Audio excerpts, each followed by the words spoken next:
The phone wouldn't stop ringing. 67 missed calls. 67 desperate attempts from a daughter who had left me to rot 3 days ago in a house the woods had already started to reclaim. I stared at the cracked screen of that old flip phone, watching her name flash over and over like a dying heartbeat, and I felt nothing. Not anger. Not satisfaction. Just the cold, heavy weight of inevitability settling into my bones. "Mom, what did you do?" Her voice cracked through the voicemail, raw and ragged. "Mom, please. You have to answer me. What did you do?" I set the phone down on the splintered kitchen table, the same table where I'd fed her breakfast for 18 years, and looked around at the prison she'd chosen for me. Boarded windows. Walls blooming with black mold. A roof that leaked when it rained, which it had been doing for 2 straight days. The house groaned and settled like an old woman's joints, like mine, and somewhere in the attic, something scurried across rotting floorboards. This was supposed to be my grave. A place for me to fade away forgotten, while my daughter lived her perfect life with her perfect husband in their perfect house 2 hours away. But here's what Teresa didn't know, what she couldn't have known. I've never been the kind of woman who fades quietly. Hi viewers, kindly tell us where you're watching from and what time it is. Warm welcome to the family, enjoy the story. My name is Evelyn Carter, and 3 days ago, my only child drove me into these woods, handed me a suitcase and 2 bags of groceries, and told me this crumbling house was what I deserved. She said I'd loved it more than I'd ever loved her. She said I was a burden she couldn't carry anymore. She said a lot of things actually, with that sugar-sweet voice she uses when she's lying to herself about being a good person. Then she left me here to die. What she didn't say, what she didn't even think to ask, was why I smiled when she drove away. Why I watched her taillights disappear down that overgrown dirt road without crying, without begging, without even calling her name. She'll figure it out soon enough. In fact, judging by those 67 calls, I'd say she already has. But I'm getting ahead of myself. If you're going to understand how a mother and daughter end up here, her screaming into a phone, me sitting in the dark surrounded by 50 years of memories turning to dust, then you need to know how we got here. You need to know about the house, about Leonard, about the little girl with chestnut curls who used to beg me to read her one more bedtime story. You need to know about the moment love curdled into something else, something bitter and cold. You need to know what I did in that lawyer's office in town yesterday morning, and why there's no going back now. The house creaks again, louder this time. A branch scratches against the window like fingernails on glass. The phone screen finally goes dark, and in the sudden silence, I can hear my own breathing, shallow and steady. Teresa thinks she abandoned me. But the truth is so much worse than that. I abandoned her first, 50 years ago, in ways she's only just beginning to understand. And now, in this house where it all began, where Leonard and I built our dreams before they rotted from the inside out, I'm finally going to tell you how a mother's love can turn into the quietest, coldest kind of revenge. The phone rings again. 68. I don't answer. Would you have picked up that call?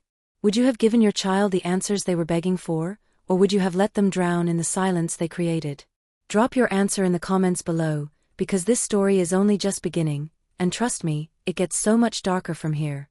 The house wasn't always a tomb. I need you to understand that before we go any further. This place, with its sagging porch and windows that stare like dead eyes, wasn't always dying. Once upon a time, it was alive with possibility. With hope.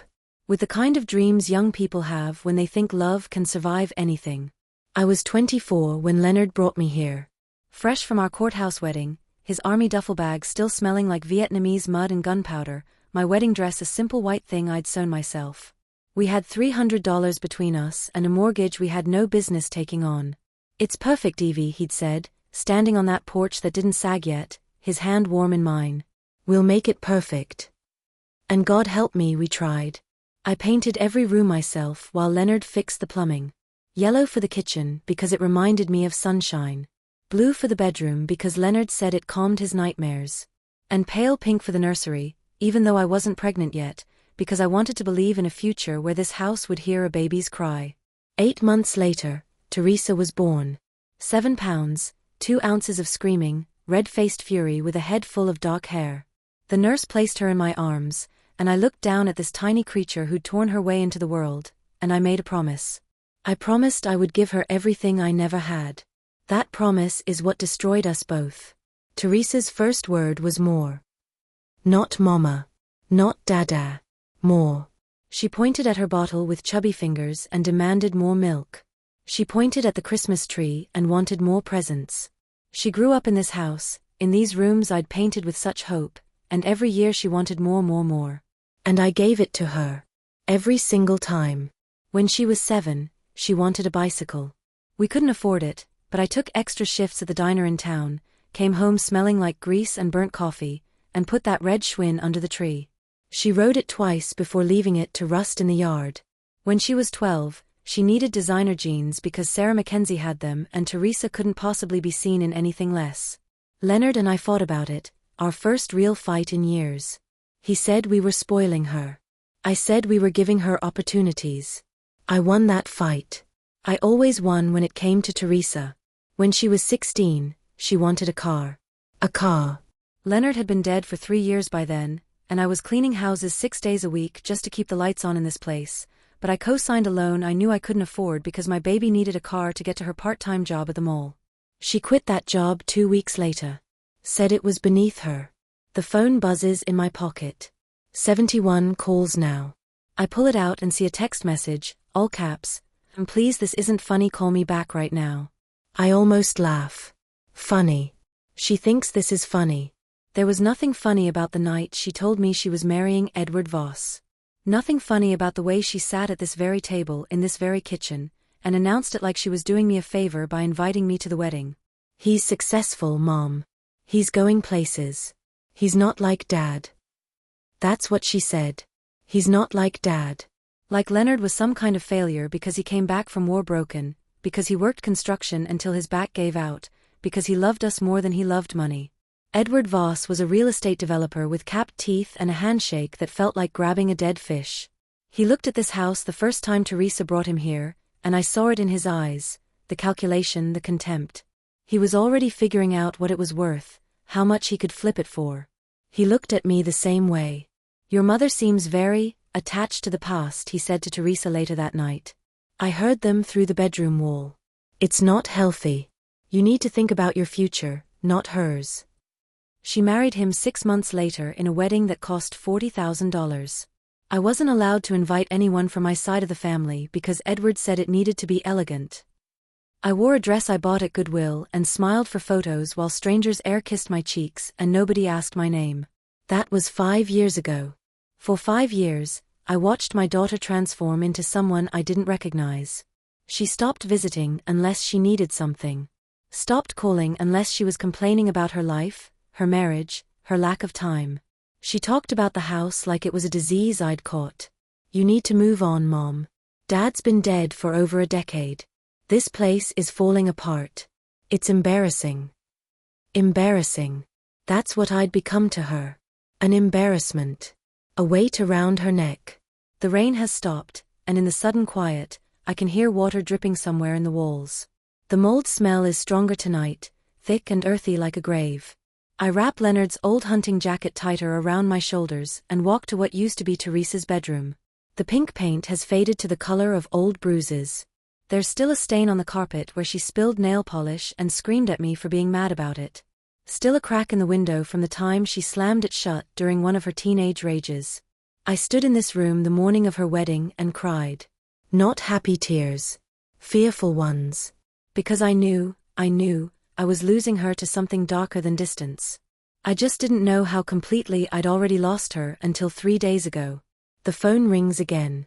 I let it go to voicemail. Mom, I swear to God if you don't call me back, her voice breaks.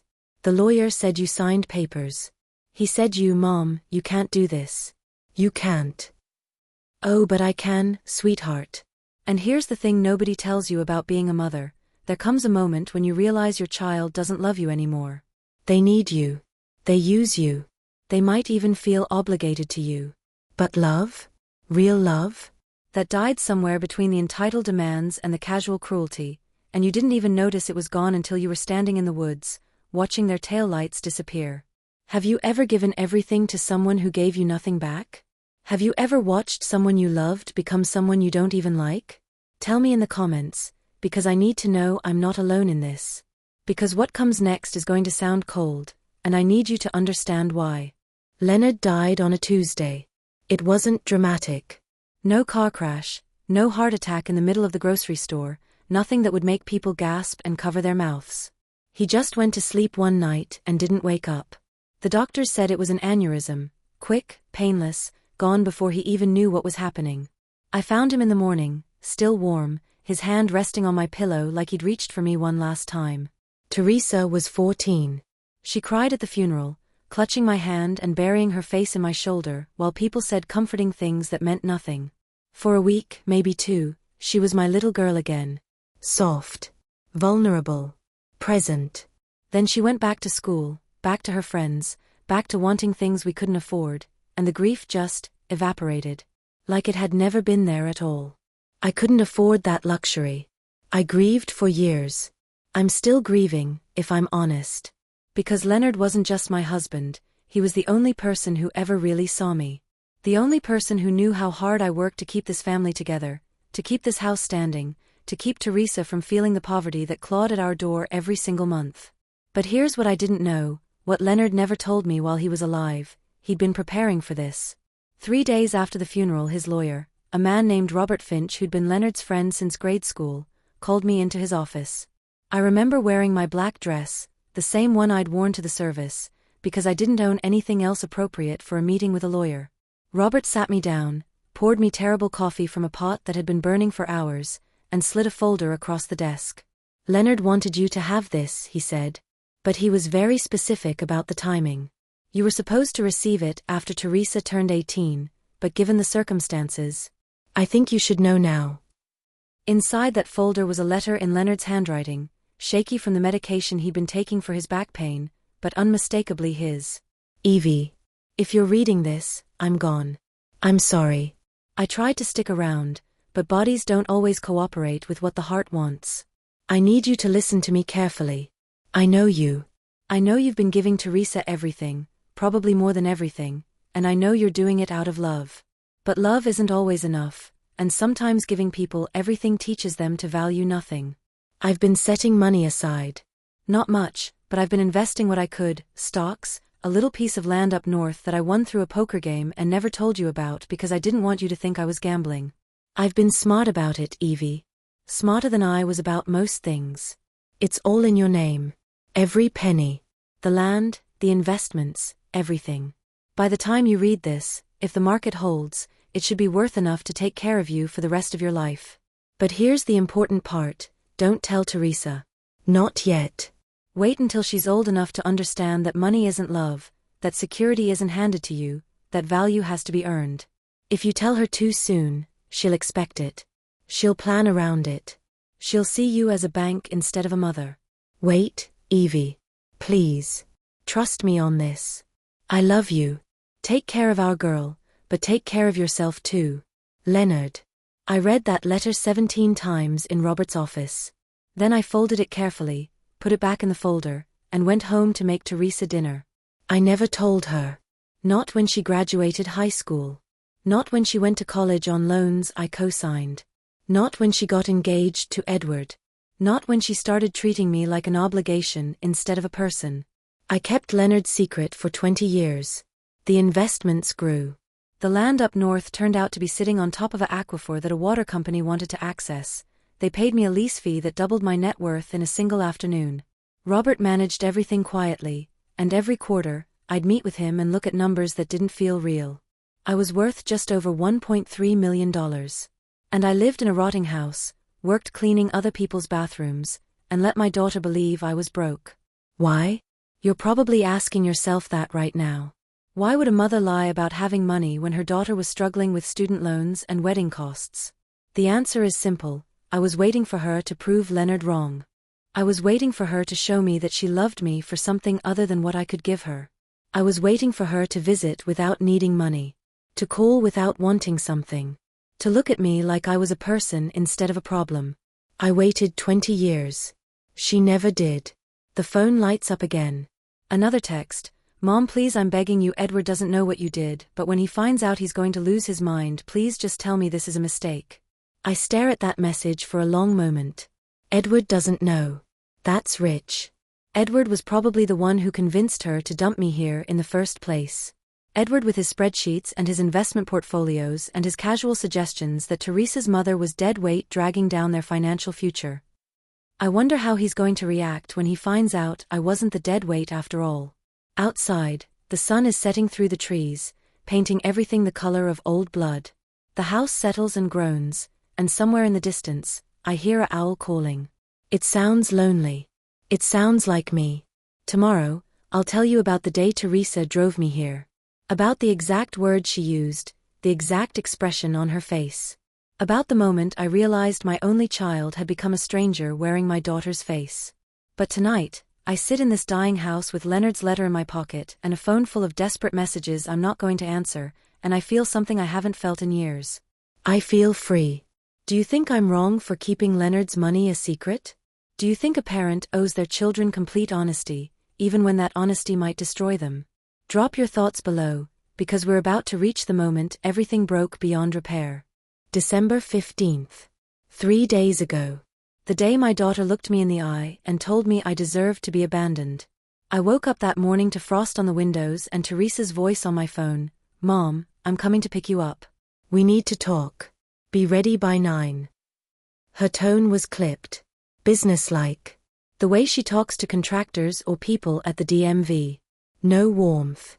No explanation. I should have known then. Should have felt it in my bones the way you feel a storm coming. But hope is a stubborn thing, and even after years of disappointment, some pathetic part of me thought maybe, just maybe, she wanted to take me to lunch. To apologize for missing Thanksgiving. To be my daughter again. I put on my good sweater, the blue one Teresa had given me 4 Christmases ago that still had the tags on it because I was saving it for a special occasion. I made coffee and waited by the window, watching my breath fog the glass.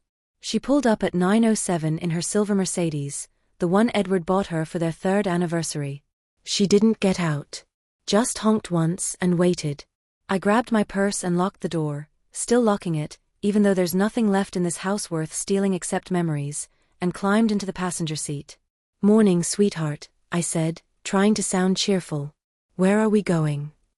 She didn't answer. Didn't even look at me. Just put the car in reverse and backed out of the driveway. We drove in silence for 10 minutes. Then 20. Then 30. I watched the familiar streets of town fade into rural roads, then into the county highway that led north toward the old logging routes. Teresa. My voice came out smaller than I intended. Where are we going? You'll see. Her knuckles were white on the steering wheel. That's when the fear started.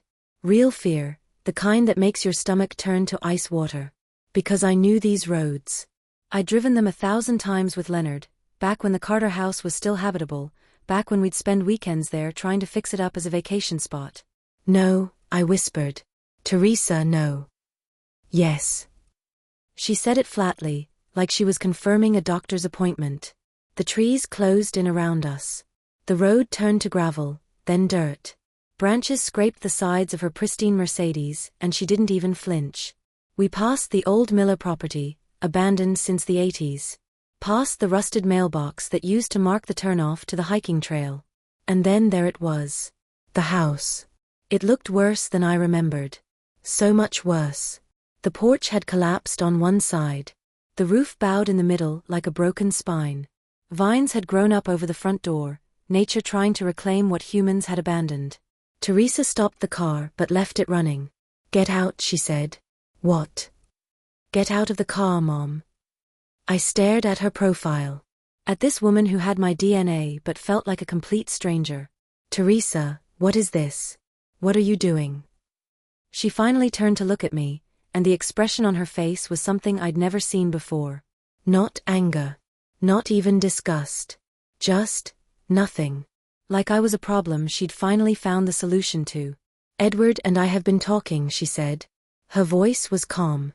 Reasonable. Like she was explaining something to a child. About our future. About what we need to do to secure our financial position. And we both agree that we can't keep supporting you. Supporting me? The words came out strangled.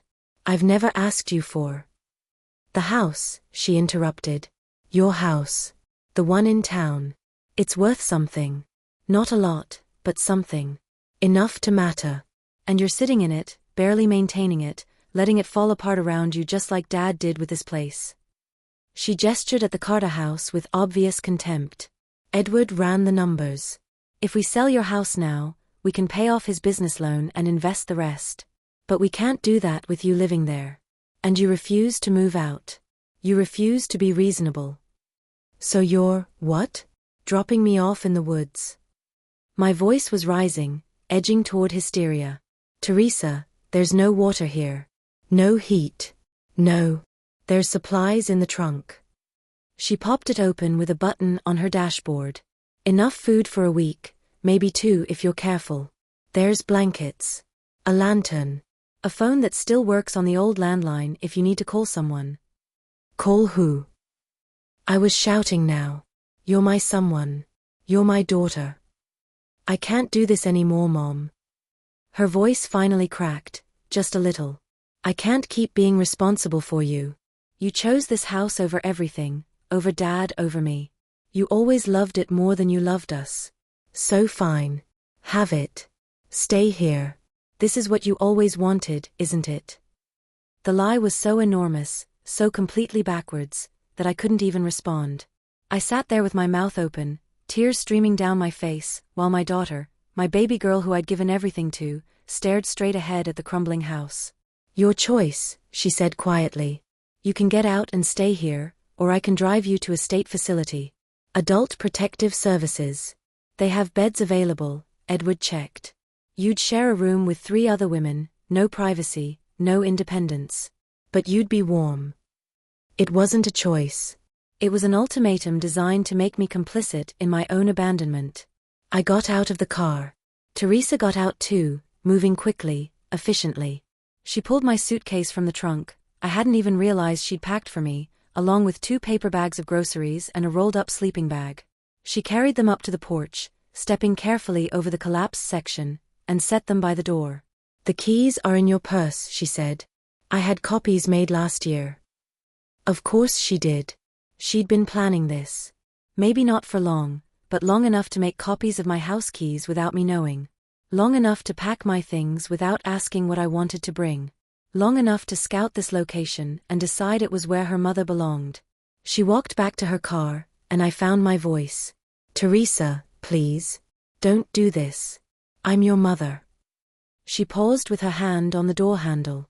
For just a second, I thought I saw something in her face, regret, maybe, or doubt. But then it was gone. You always said you loved this house more than anything, she said. Now you can have it. Forever. She got in the car. She drove away.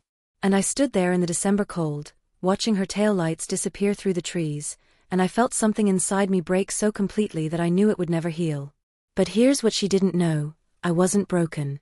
I was awake. For the first time in 20 years, I saw my daughter clearly. Saw what my unconditional love had created. Saw what Leonard had been trying to warn me about in that letter. And I knew exactly what I needed to do. The phone on the kitchen table buzzes again. 83 calls now. I pick it up and scroll through her messages. They're getting more panicked. More desperate. She knows. She finally knows. Tomorrow, I'll tell you what I did in that lawyer's office. What I signed. What I took away from her. But right now, I need you to understand something. I didn't do this for revenge. I did it because it was the only lesson I had left to teach her. Sometimes the cruelest thing you can do to someone you love is to stop giving them what they want and start giving them what they need. Have you ever had to make an impossible choice between protecting someone and teaching them a lesson they needed to learn? Tell me your story in the comments, because what I'm about to reveal next is the moment everything changed. Robert Finch's office smells like old books and lemon furniture polish. I'd only been there twice since Leonard died, once for the initial reading of his will, once 5 years ago to update my own. Walking through that door yesterday morning felt like stepping into a confessional. Evelyn. Robert stood up from behind his desk, concern etched deep in his face. He's 71 now, with more liver spots than hair, but his eyes are still sharp. I got your message. Are you sure about this? I'd called him from the Carter house's landline, the old rotary phone that miraculously still worked. My voice had been steady. Calm. I'd surprised myself. I need to make changes to my will, I'd said. Today. Is that possible? Now, sitting in his office with weak winter sunlight filtering through dusty blinds, I pulled Leonard's letter from my purse and placed it on the desk between us. I should have listened to him, I said. 20 years ago. I should have listened. Robert picked up the letter, even though he'd read it before, even though he'd been the one to hand it to me all those years ago. He read it again slowly, lips moving slightly, and when he finished, he set it down gently. Tell me what happened. So I did. I told him about Teresa's Mercedes pulling up to a house that should have been condemned. About the suitcase I hadn't packed myself. About standing in the December cold, watching my daughter drive away like I was garbage she'd finally gotten around to disposing of. Robert's jaw tightened as I spoke. When I finished, he was quiet for a long moment. That girl, he said finally, and his voice was rough with anger. Leonard would have, he stopped himself. Took a breath. What do you want to do, Evelyn? I want to change everything. I pulled out the folder he'd given me 2 weeks ago, at our last quarterly meeting. The one that showed my current net worth, $1,347,000. Plus the house in town, which despite Teresa's lies, I owned outright. Plus the Carter property, worthless as it was. I want Teresa removed as beneficiary. Completely. I want it all to go somewhere else. Robert nodded slowly. All right. That's your right. Who do you want to designate instead? I'd thought about this during the long cold nights in the Carter house. Thought about it while listening to mice skitter in the walls and owls hunt in the darkness. I'd made a list on the back of an old grocery receipt. Split it 4 ways, I said. 25% to the county youth shelter. 25% to the community center downtown, the one that runs the after-school programs. 25% to the food bank. And the last 25% to establish a scholarship fund for kids who age out of foster care. Robert was writing this down, but he looked up at that last one. Why foster care? Because those kids grow up without the thing Teresa took for granted, I said. They grow up knowing that love isn't guaranteed. That family has to be earned. That nobody owes you anything just because you exist. I didn't say the other reason, because I wanted every penny to go to someone who would appreciate it, who would understand its value, who hadn't learned to see money as a birthright instead of a blessing. And the houses? Robert asked. The one in town and the Carter property? Townhouse goes to the community center too. Let them sell it, use the money for programs. The Carter place. I hesitated. Is there any way to ensure it can never be developed? That it just gets left alone? Conservation easement, Robert said immediately. Deed it to the county as protected woodland. Nobody can build on it, log it, or develop it. It just stays. Perfect. Let that house rot in peace, the way Teresa had intended for me to rot in it. Let the woods reclaim it. Let it become a monument to every mistake I'd made as a mother, every time I'd chosen giving over teaching, indulgence over discipline. How long will this take? I asked. The paperwork? I can have it ready by end of day. We'll need 2 witnesses for the signatures, but my secretary and the paralegal can do that. He paused. Evelyn, you need to understand, once this is done, it's done. Teresa will contest it. Edward will definitely contest it. This will get ugly. Let it get ugly. My voice was harder than I'd ever heard it. She left me in a house with no heat in December. She packed my things without asking me what I wanted to keep. She erased me from her life like I was a math error she needed to correct. If she wants to fight this in court, let her try. Let her explain to a judge why she abandoned her elderly mother in the woods. Robert studied me for a moment, and I saw something in his expression shift. Respect, maybe. Or recognition. Leonard would be proud of you. Would he? I wasn't sure. Leonard had wanted me to teach Teresa about value, but I don't think even he imagined it would come to this. I think he hoped, like I had hoped for 20 years, that she would figure it out on her own. That love would somehow break through the entitlement. But hope isn't a strategy. And love without boundaries isn't love at all, it's just permission to be cruel. Let's do it, I said. We spent the next 4 hours going through everything. Robert explained each document, each clause, each decision. He made sure I understood that this was irrevocable. That once I signed, Teresa would inherit exactly nothing except whatever belongings were currently in my house: clothes, furniture, photographs. The things money can't buy and can't replace. At 3:30 in the afternoon, I signed my name on 6 different pages. The secretary and paralegal signed as witnesses. Robert notarized everything with his official stamp, pressed down hard enough to emboss the paper. "It's done," he said. "I'll file these with the county tomorrow morning. Teresa will be notified according to standard legal procedure, but given the circumstances, I'd recommend she finds out sooner rather than later." "She'll find out when she tries to access my accounts," I said. "She and Edward. They probably already have a real estate agent lined up for my house, plans for the money. They'll find out real fast that there's nothing to access." Robert walked me to the door. Before I left, he put a hand on my shoulder. "You did the right thing, Evelyn. It might not feel like it now, but you did." I wasn't so sure about that. The right thing should feel like relief, shouldn't it? Like justice? All I felt was hollow. Like I'd just buried my daughter while she was still breathing. I drove back to the Carter house in my old pickup truck, the one Teresa didn't know I still owned because it was embarrassing, and I sat in the driveway for a long time before going inside. The sun was setting. The temperature was dropping. The house looked even more desolate in the failing light.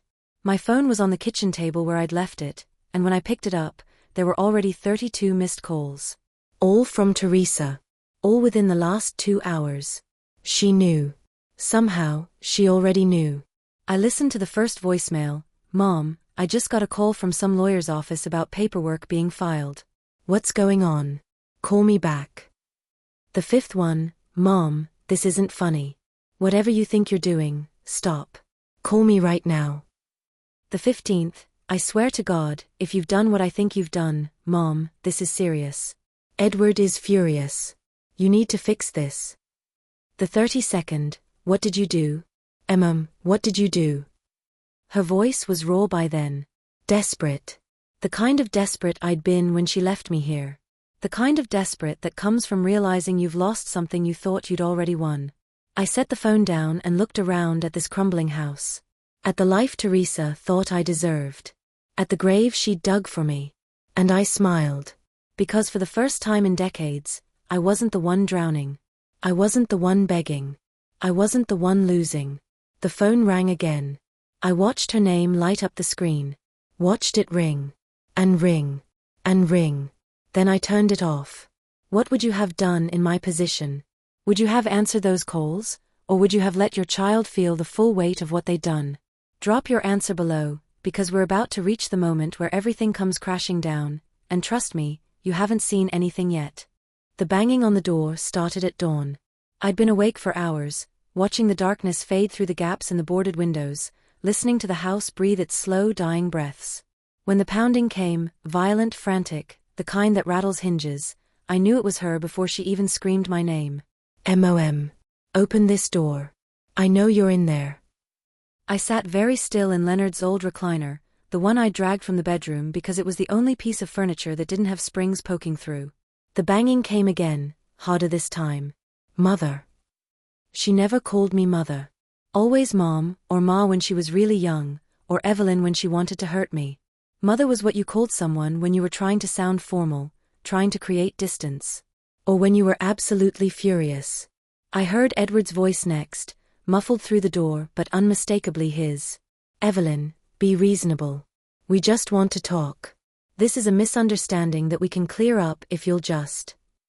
"A misunderstanding?" Teresa's laugh was shrill, edged with hysteria. She gave away over $1 million. She gave away my inheritance.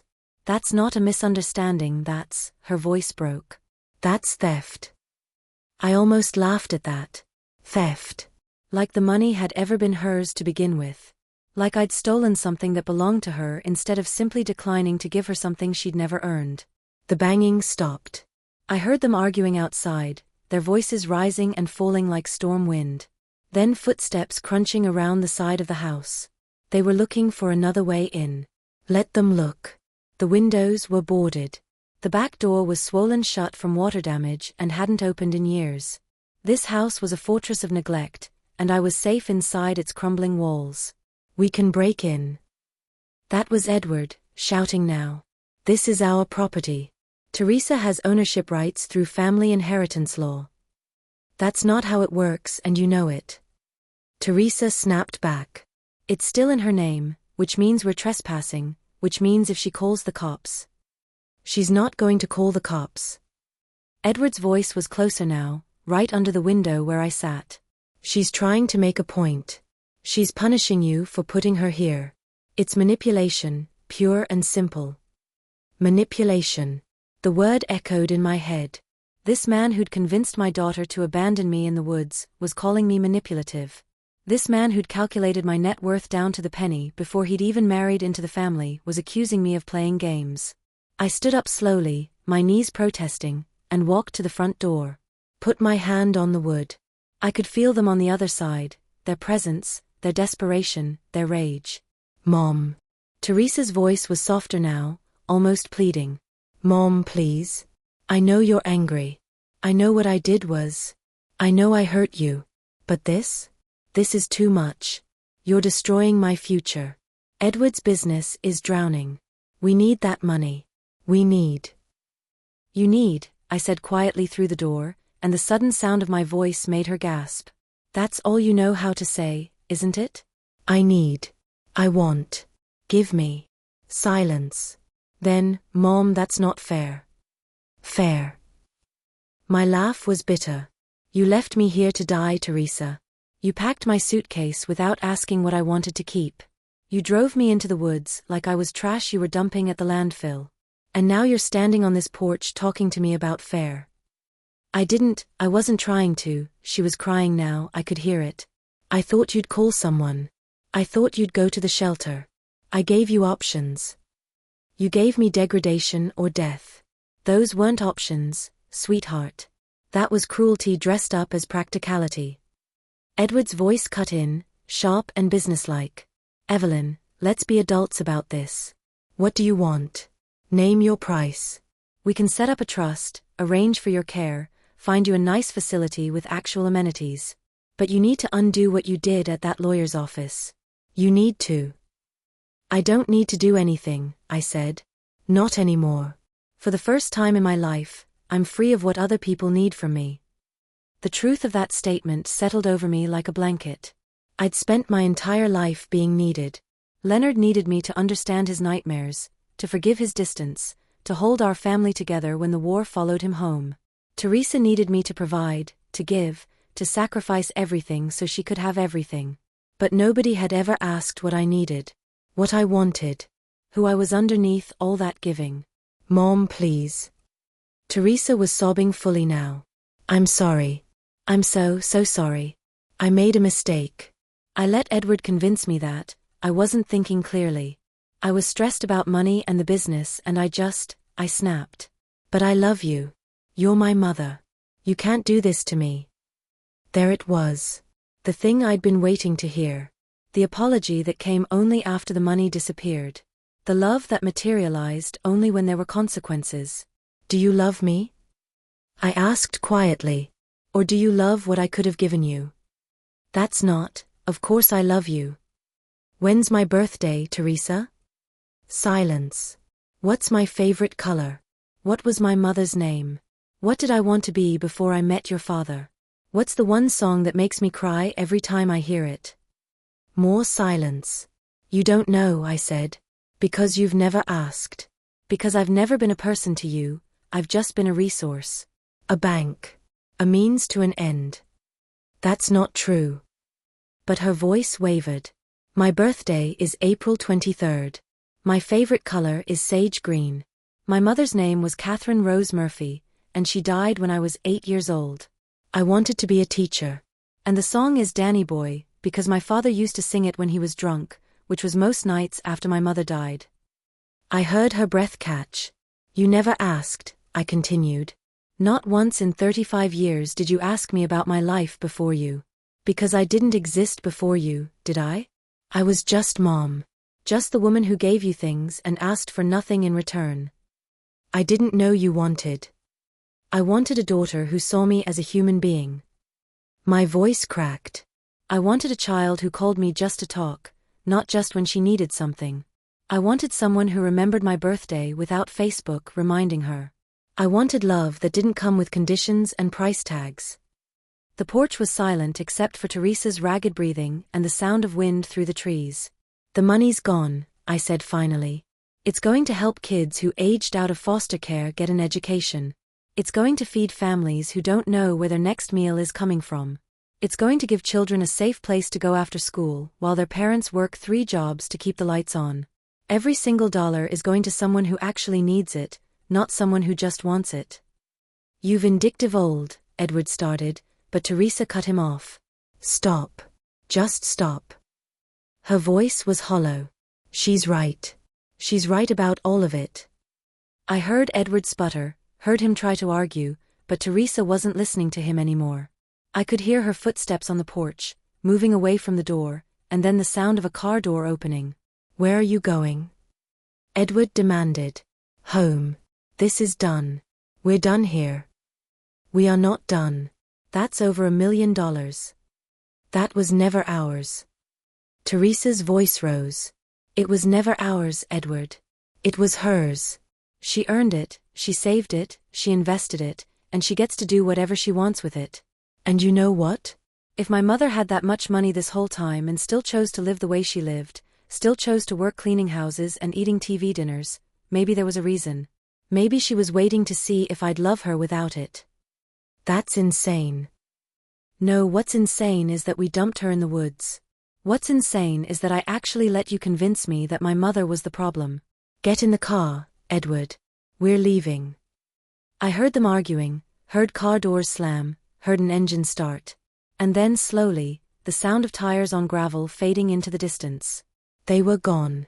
I sank down against the door, my legs finally giving out, and I cried.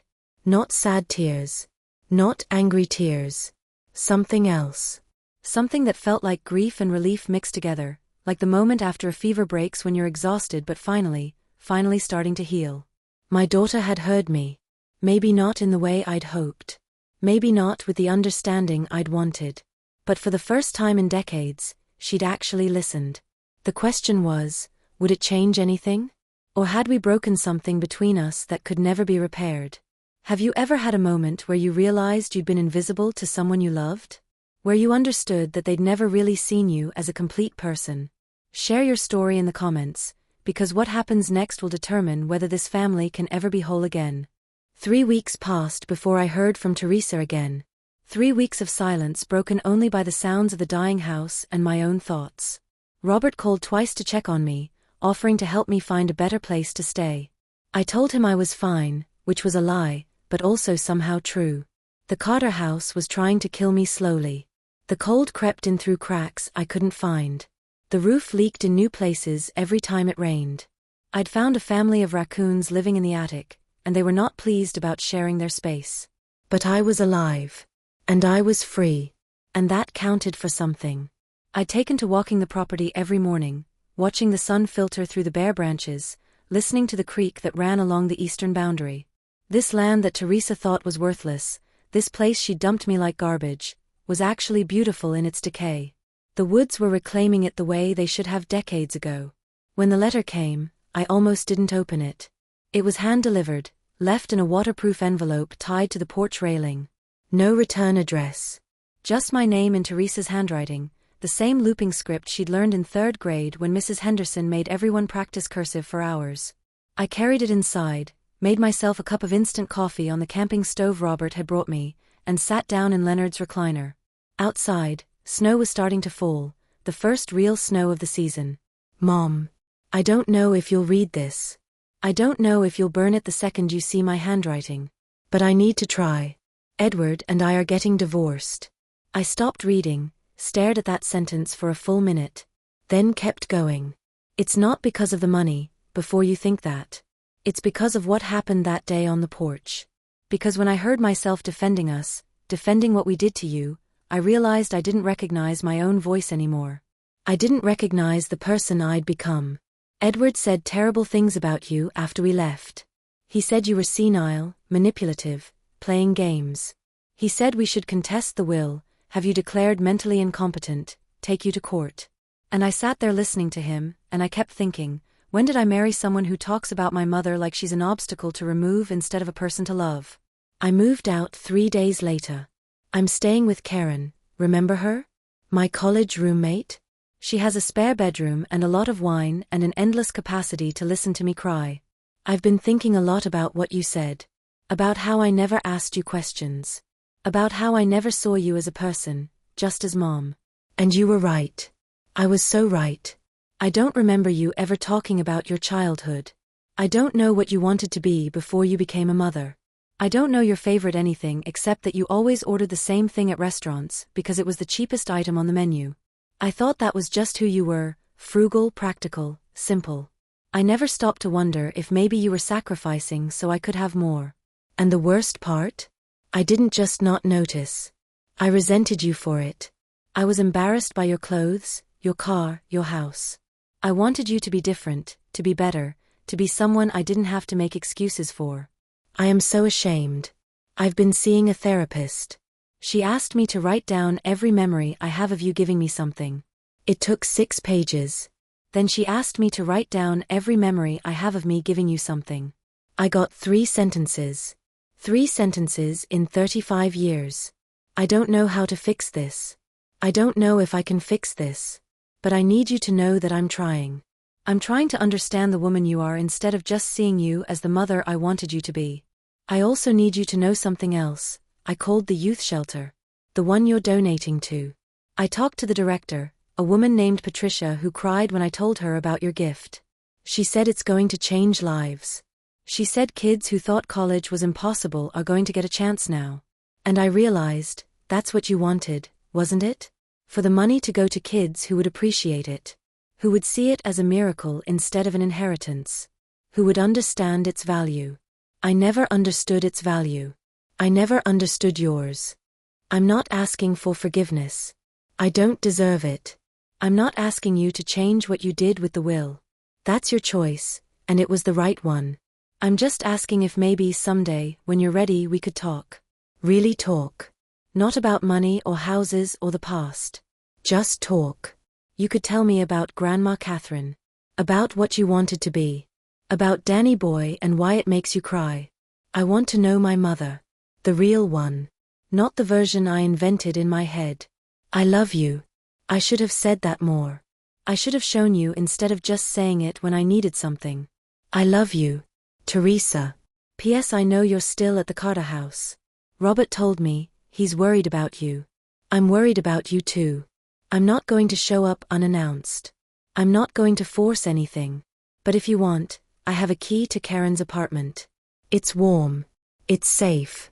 The door is always open for you. I read the letter 3 times. Then a 4th. Looking for the manipulation, the angle, the hidden agenda. Looking for the apology that came with conditions. But it wasn't there. This was just a daughter, broken and trying to put herself back together, reaching out to a mother she'd finally realized she'd never really known. The snow was falling harder now, covering the dead grass and broken porch in pristine white. Making everything look clean and new, even though underneath, it was still decaying. I thought about Leonard's letter, the one I'd kept hidden for 20 years. About his warning that giving Teresa everything would teach her to value nothing. About his hope that someday, she'd learn the difference between wealth and worth. Maybe this was that day. Maybe it took losing everything for her to finally see what actually mattered. Or maybe I was being naive. Maybe this was just grief talking, and in a month or a year, she'd go back to being the daughter who saw me as an inconvenience.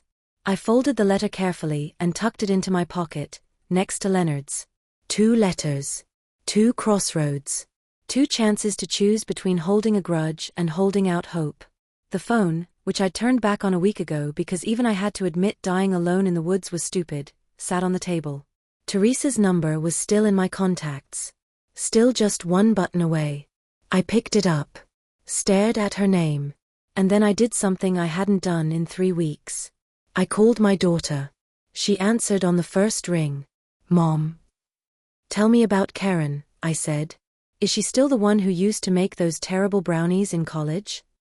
Teresa's laugh was watery, surprised. She still makes them.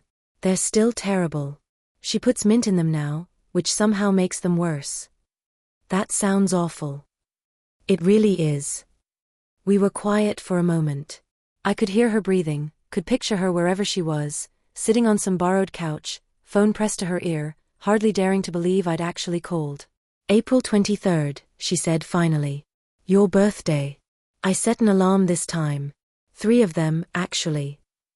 That's a start, I said. What's your favorite food? Your real favorite, not the cheapest thing on the menu. I thought about it. Nobody had asked me that in so long. Lemon cake. The kind with real lemon zest in the frosting, not just extract.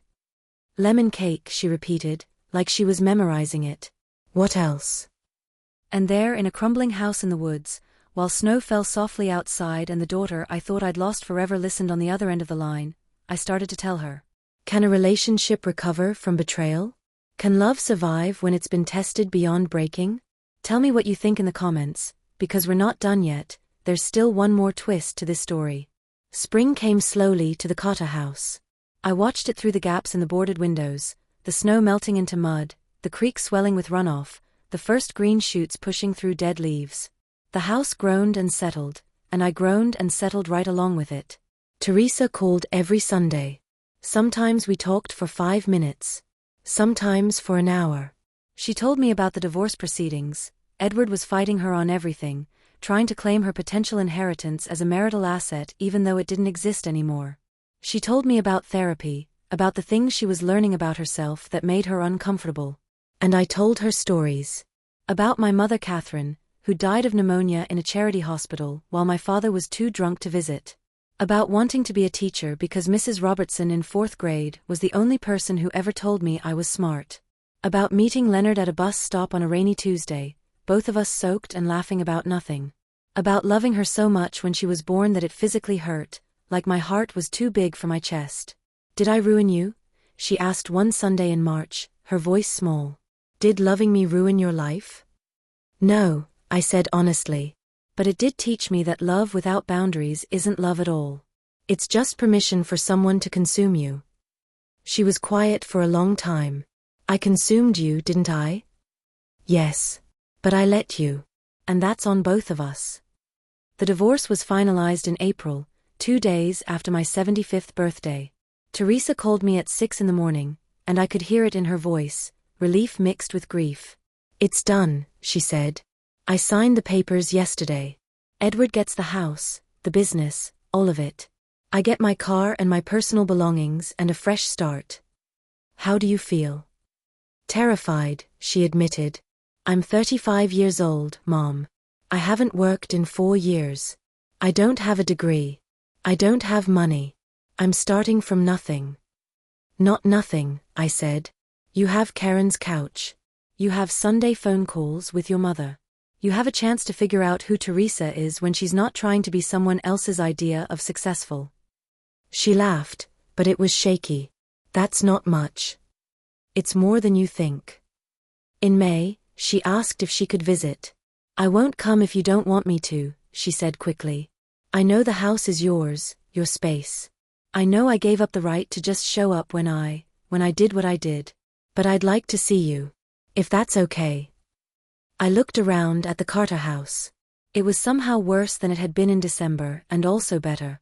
Worse because another section of porch had collapsed, because black mold had spread to a 3rd room, because raccoons had chewed through part of the roof.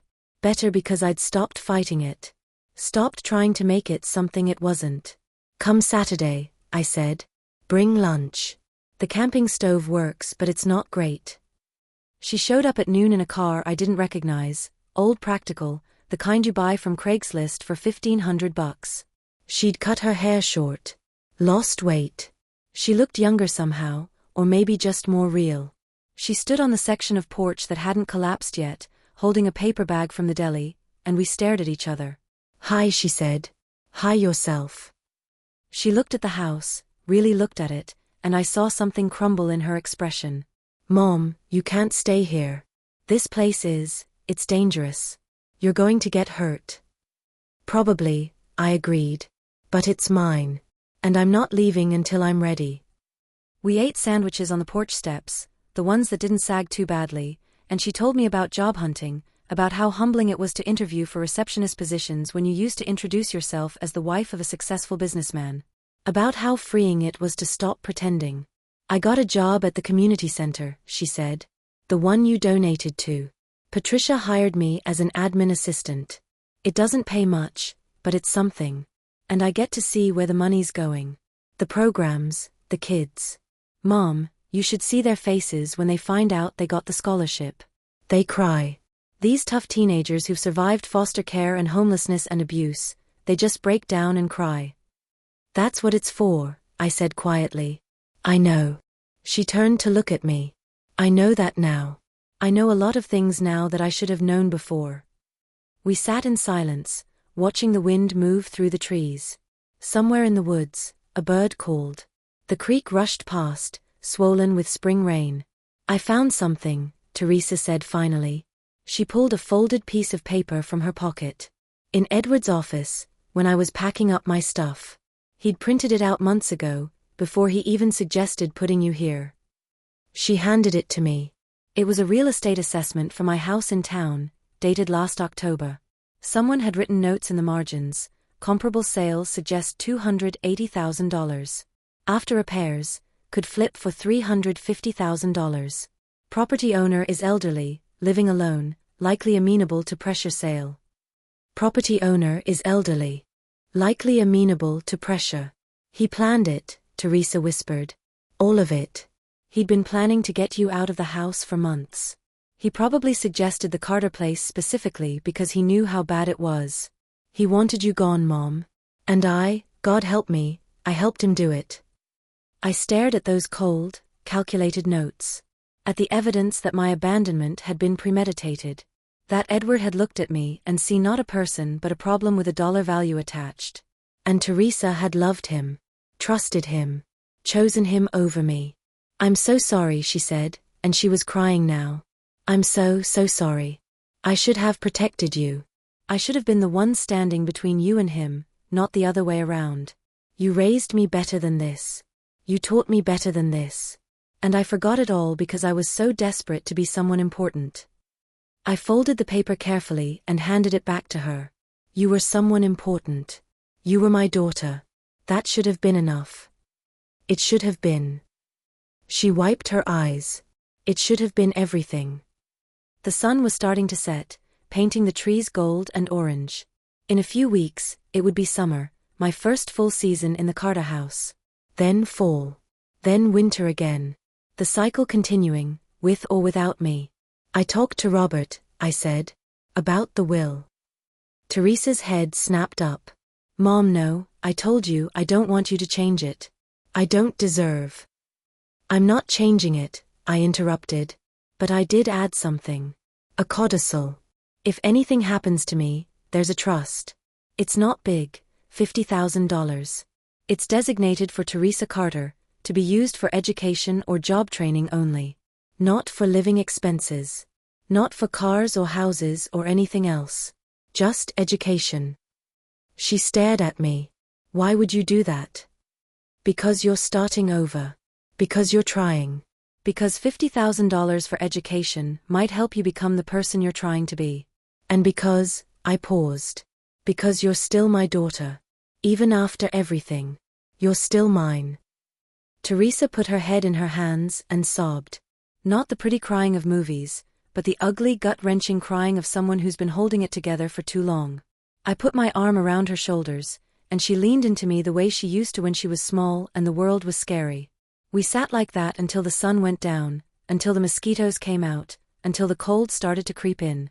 And for the first time in years, maybe decades, I felt like I had my daughter back. Not the perfect daughter I'd tried to create. Not the entitled one who'd grown up in her place. But the real one. Flawed and broken and trying. That was enough. That was more than enough. When parents and children hurt each other, can they ever find their way back? What does forgiveness look like when the wounds are this deep? Share your thoughts below, because this story is almost over, but the ending might surprise you. The county inspector showed up on a Tuesday in June. I was on the porch, trying to repair the railing with supplies Teresa had brought the week before, when a truck with an official seal pulled into the driveway. A woman in her 40s got out, carrying a clipboard and wearing an expression I recognized immediately: bureaucratic concern. "Mrs. Carter? I'm Jennifer Mills from County Health and Safety. We've had a report about conditions on this property." I set down the hammer. "What kind of report?" "Anonymous. Claims that an elderly resident is living in unsafe and uninhabitable conditions." She looked at the house, and I saw her jaw tighten. "I'm going to need to do an inspection. Do I have your permission to enter?" "No," I said calmly. She blinked. "Ma'am, I can get a warrant if necessary, but it would be much easier if—" "I'm sure it would be. But this is my property, and I'm not letting you inside." We stared at each other. She consulted her clipboard, clearly trying to figure out how to handle a stubborn old woman who wouldn't cooperate. "Mrs. Carter, I understand this is your home. But I have a responsibility to ensure that residents in this county are living in safe conditions. If this structure is unsafe, I need to document it. If you're in danger—" "I'm 75 years old," I interrupted. "I've lived through a lot of things that were dangerous. This house is no worse than some of them. The report says there's no running water, no heat, significant structural damage. The report is accurate." Her expression softened. "Mrs. Carter, Evelyn, there are resources available. Programs for seniors who need housing assistance. We can help you find a place that's safe, that has proper amenities. You don't have to live like this." "I'm not living like this because I have to," I said. "I'm living like this because I choose to." That confused her. I could see her trying to reconcile the stubborn woman on the porch with her mental image of an elderly abuse victim. "Ma'am, with all due respect, this doesn't look like a choice. This looks like abandonment?" I smiled. It was. "My daughter left me here last December, thinking I'd either die or accept being institutionalized. But I'm still here. Still alive. Still choosing to stay in this rotting house because it's mine and nobody can take it from me." Jennifer Mills looked deeply uncomfortable. "If there was elder abuse involved, we should file a report." "We can." "You can leave," I said, not unkindly. "I appreciate your concern. I do. But I'm not a victim who needs saving. I'm a woman who's exactly where she wants to be." She started to argue, then stopped herself. Wrote something on her clipboard. "I'm going to have to make an official report. And I'm required to come back with a warrant if I believe there's an immediate danger to a resident's life." "You do what you need to do," I said. "But you should know, I have a lawyer. And I've already filed all the necessary paperwork declaring myself competent and of sound mind. I've had a medical evaluation. I've documented everything. So when you come back with that warrant, you'll find I've covered all my bases." Because I had. Robert had insisted on it after Teresa's first visit, when he realized I was serious about staying. I'd gone to a doctor, gotten a full evaluation, signed statements about my mental capacity. I'd made sure that nobody could claim I was a confused old woman who didn't understand her own choices. Jennifer left, but I knew she'd be back. And she was, 2 weeks later, with a warrant and a sheriff's deputy and a whole lot of official concern. They documented everything. Took photos. Made notes. And at the end of it all, they had to admit that while the house was barely standing, I was violating no laws by living in it. "This is your choice?" the deputy asked, and I could hear the judgment in his voice. "It is." "Why?" I thought about how to answer that. How to explain to a stranger that sometimes you need to sit in the ruins of what you've lost before you can figure out what comes next. That sometimes staying in the uncomfortable place is the only way to make sure you never go back to the unbearable one. "Because I'm not done with it yet," I said finally. "This house and me, we've got unfinished business." They left. The report was filed. And life went on. Teresa's calls continued every Sunday. She was thriving at the community center. Patricia had promoted her to program coordinator, and she was helping design new initiatives for foster kids. She'd enrolled in online classes, working toward finishing the degree she'd abandoned when she married Edward. "I'm poor," she told me one Sunday, and she was laughing. Like, actually poor. "I eat ramen 3 times a week. I shop at Goodwill. My car made a noise yesterday that I'm pretty sure means it's dying. And you know what? I'm happy, Mom. I'm actually happy." That's what freedom costs sometimes, I said. What does your freedom cost? She asked quietly. Living in that house. Being cold. Being alone. What's it costing you? Less than you'd think, I said.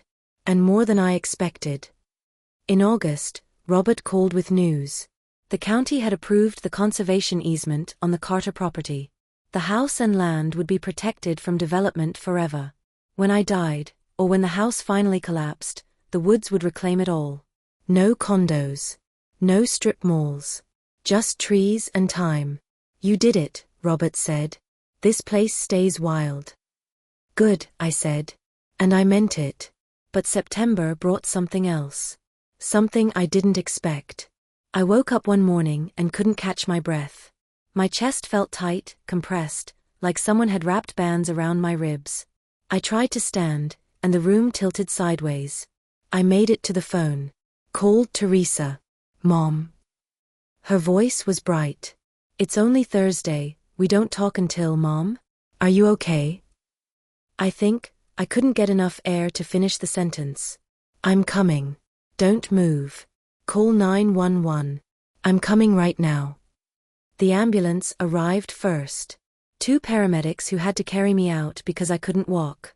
Teresa's old car pulled up just as they were loading me in, and she jumped out, wild-eyed and terrified. That's my mother. I'm coming with her. At the hospital, they told me my heart was struggling. Congestive heart failure, the doctor said. Common in people my age, especially ones living in stressful conditions. Treatable, but serious. You need to be somewhere with regular access to medical care, the doctor said. Somewhere temperature controlled. Somewhere you can rest. Teresa held my hand. She's coming home with me. She's done with that house. I'm not, I started, but she cut me off. Yes, you are. You proved whatever you needed to prove. You survived. You stayed. You won. But you don't have to die there, Mom. Please. Please don't die there. She was crying. The doctor was waiting. And I was so tired. Okay, I whispered. Okay. Sometimes the bravest thing you can do is not endure but surrender. Sometimes survival means knowing when to stop fighting. Do you agree? Share your thoughts in the comments, because we're almost at the end, and trust me, you need to hear how this story ends. I moved into Karen's spare bedroom on a Saturday in October, exactly 10 months after Teresa had abandoned me in the woods. The room was small but clean, with a window that looked out on a parking lot and streetlights that hummed at night. There was a bed with actual sheets that didn't smell like mold. A heater that worked. Running water. All the things I'd lived without for most of a year. It felt like a palace. It felt like a prison. Storage boxes, painted the walls a soft blue, like the bedroom in the Carter house, remember? And hung curtains that blocked out the streetlights when I needed to sleep. She'd moved in too, taking Karen's couch permanently, paying rent with her community center salary. We're roommates now, she said, trying to smile. 3 women in a 2-bedroom apartment. Like a sitcom nobody asked for. Karen was patient with both of us. She worked long hours as a nurse, came home exhausted, and never once complained about the Carter women taking over her space. She made terrible mint brownies and left them on the counter with notes that said, "Eat at your own risk." The first few weeks were hard. I'd wake up in the night disoriented, reaching for Leonard's hunting jacket that wasn't there anymore. Listening for the sounds of the house settling, the owls calling, the creek rushing past. Instead, I heard traffic. Sirens. Someone's television through the walls. You miss it, Teresa said one morning, finding me at the window, staring out at nothing. I miss what it represented, I corrected. My choice. My terms. My life on my own conditions, even if those conditions were terrible. You almost died for those conditions. I know. I turned to look at her. She was wearing scrubs. She'd picked up a part-time cleaning job at the hospital to supplement her income. My daughter, who'd once refused to be seen in anything but designer labels, was wearing second-hand scrubs and looking more at peace than I'd ever seen her. But I didn't die, I continued. I survived. And more than that, I learned something. What? That I'm stronger than I thought. That I can lose everything and still be okay. That I don't need money or comfort or even other people to have value. I just need to know my own worth. Teresa sat down on the edge of my bed. Did I steal that from you? Your sense of worth? No, sweetheart. I gave it away. To you, to Leonard, to anyone who needed something from me. I confused being needed with being valued. They're not the same thing. She was quiet for a long moment. I start college classes in January. Real ones, in person. I'm going to be a social worker. Specifically for kids aging out of foster care. Because of the scholarship? Because of you. She looked at me with eyes that finally saw me, all of me, not just the mother-shaped outline she'd invented. You gave money to kids who needed a chance. I want to be the person who helps them take it. I want to matter the way you matter. My heart, damaged as it was, swelled with something that felt like pride. Like hope. Like the end of a very long winter. You already matter, I said. You just forgot for a while. The months passed. My heart stabilized with medication and rest. I watched Teresa transform from a woman running from herself into a woman running toward something real. She studied late into the night, worked 2 jobs, ate ramen, and smiled more than I'd seen her smile in years. In December, exactly 1 year after she'd left me in the woods, we drove back to the Carter house together. It looked even worse than I remembered. The roof had partially collapsed. Vines had grown over the windows.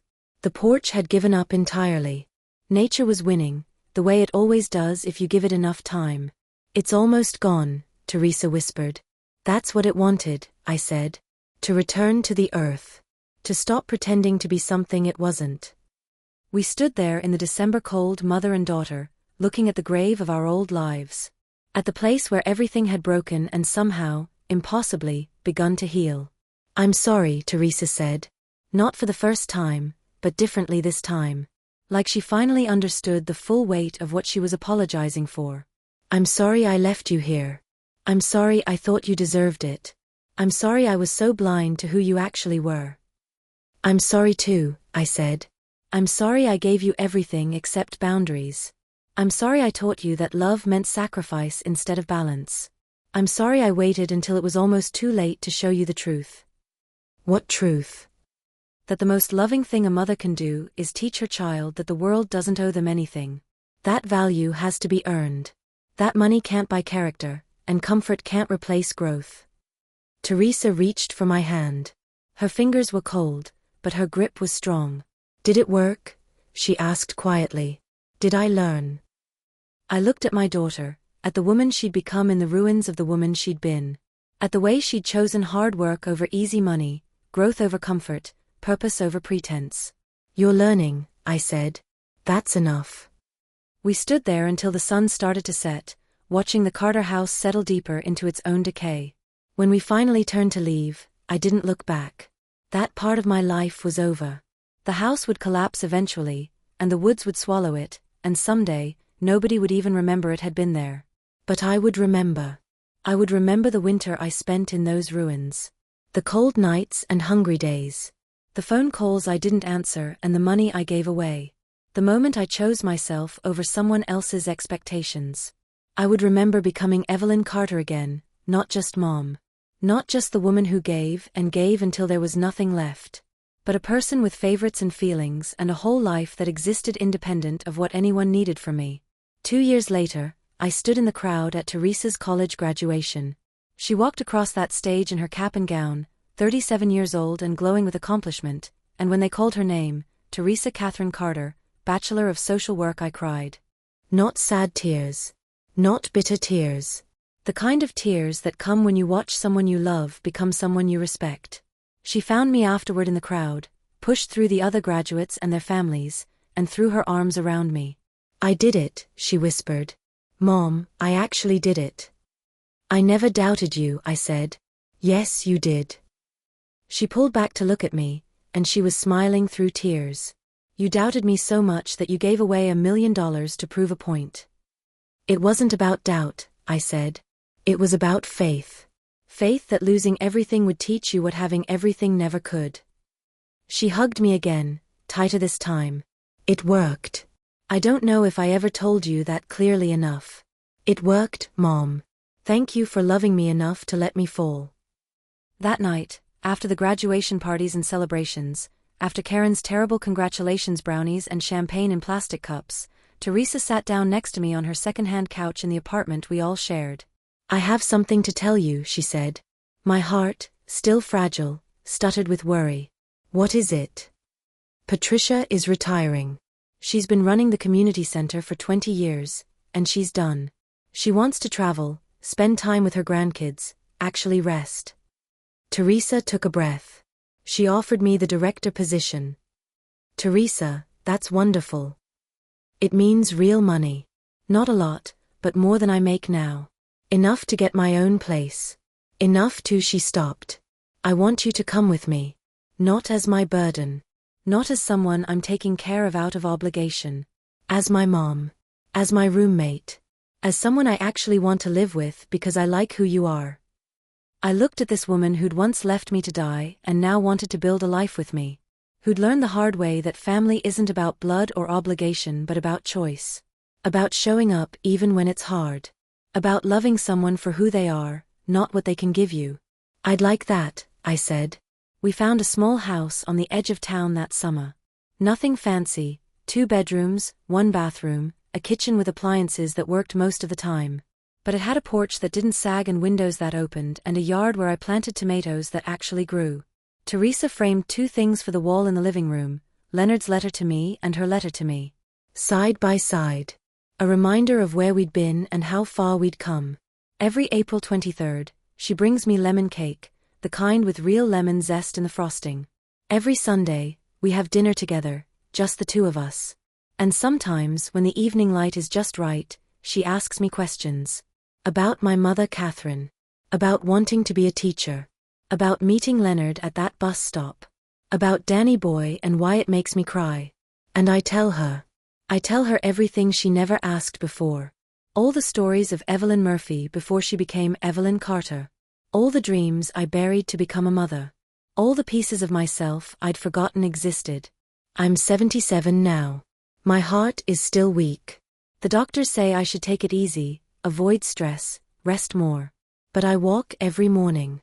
I volunteer at the community center, the one my money helped build into something bigger. I read to kids who remind me of the teacher I never became and the child I once was. And I'm happy. Not the desperate, anxious happiness of someone trying to earn love through sacrifice. But the quiet, solid happiness of someone who knows their own worth. Teresa asked me last week if I regret what I did.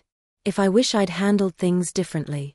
I regret the years I wasted trying to buy your love, I said. But I don't regret taking it away. That was the truest thing I ever gave you. She thought about that. You gave me nothing so I could learn to value something. I gave you nothing so you could learn to value everything, I corrected. Including yourself. Including me. The Carter house is gone now. The county sent me photos, just a depression in the ground where it once stood, covered in wildflowers and new growth. The woods reclaimed it completely, like it was never there at all. But it was there. For 50 years, it held my dreams. For 10 months, it held my survival. And in the end, it held the space where my daughter and I finally learned to see each other clearly. Some people think what I did was cruel. That a mother shouldn't punish her child so severely, shouldn't take away an inheritance, shouldn't let them suffer the consequences of their choices. But I think the cruelest thing I could have done was continue to enable her. Continue to let her believe that love means never saying no. Continue to teach her that she could treat people like disposable resources and still inherit a fortune. I gave her the only thing she'd never had, a limit. A boundary. A consequence. And it saved both our lives. So if you're watching this from somewhere in the world, dealing with a relationship that's broken or a child who's lost their way or a parent who never taught you the difference between love and obligation, know this. It's never too late to change the story. It's never too late to choose yourself. It's never too late to teach someone that love isn't about giving everything away, it's about knowing when to hold back so they can learn to stand on their own. Teresa and I are proof of that. We went through hell to get here. We broke each other and ourselves. We lost $1 million and gained something worth so much more. We found each other. The real versions. Not the roles we played or the people we pretended to be. Just two women, flawed and human, learning that sometimes the greatest gift you can give someone is the chance to fail, to fall, and to find their own way back. And that, in the end, is what family really means. Thank you for staying with me through this story.